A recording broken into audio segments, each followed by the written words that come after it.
रात के तीसरे पहर का समय था। आकाश काला था, पर दूर कहीं हरे चमकते बादल फट रहे थे, जैसे किसी दानवी शक्ति को स्वर्ग को चीर दिया हो। धरती पर हल्की हल्की सर्पिल धुंध फैल रही थी और हवा में एक अजीब सी सीटी जैसी आवाज़ थी। यह कोई साधारण रात नहीं थी, यह था विश्व युद्ध का प्रारंभ। कहीं हिमालय की गोद में एक प्राचीन गुफा के द्वार पर भोकाल खड़ा था। उसकी दिव्य तलवार मंद प्रकाश छोड़ रही थी। उसके तेज से रात की कांपती प्रतीत होती थी। फेंटम्बे ने धीरे से हवा कांपी। भोकाल इस शक्ति का स्रोत दूसरे लोक से, देवताओं के विलखन में इसका नाम विषलोक मिलता है, जहाँ सर्प आत्माएं अमर विष धारण करती है। भोकाल ने सिर उठाया।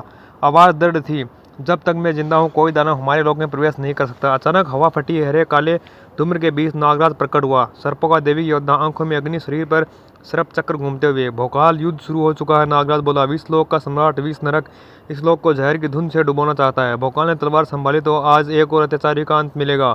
दोनों महायोद्धा गुफा में प्रवेश कर गए। गुफा जीवित प्रतीत होती थी। दीवारों में तड़पते सांप, हरे रंग की धाराएं और गूंजते श्राप। द्वार खोलते ही वे एक अंधकार में संसार में उतरे। विषैली हवाएं, फटना सा आकाश और जमीन पर रेंगती हरी ज्वालाएं। आत्माएं चीख रही थी। यह मर्तलोक जैसा था, पर सर्पों का।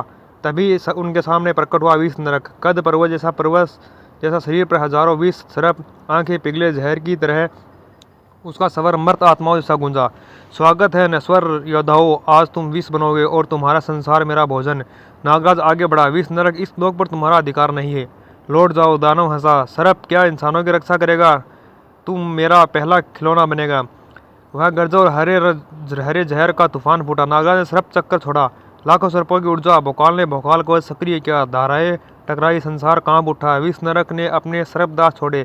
कंकाल सर्प, काले नाग, विष आत्माएं। भोकाल ने छलांग लगाई। भोकाल प्रहार। उसकी तलवार से दिव्य बिजली निकली। हजारों दानवी सर्प राख बन गए। नागराज ने विष प्रहार छोड़ा। उसके सर्प हरे प्रकाश में बदलकर दुष्ट आत्माओं को निगलने लगे। लेकिन विष नरक अमर था, चोट से और शक्तिशाली होता गया। तुम देव नहीं, श्राप हो। विशाल आकृति गरजी। मेरी नसों में मृत्यु बहती है। उसने भोकाल को पकड़कर चट्टान से दे मारा। नागराज पर विष किरणें पड़ी। सर्प देव भी करा उठा।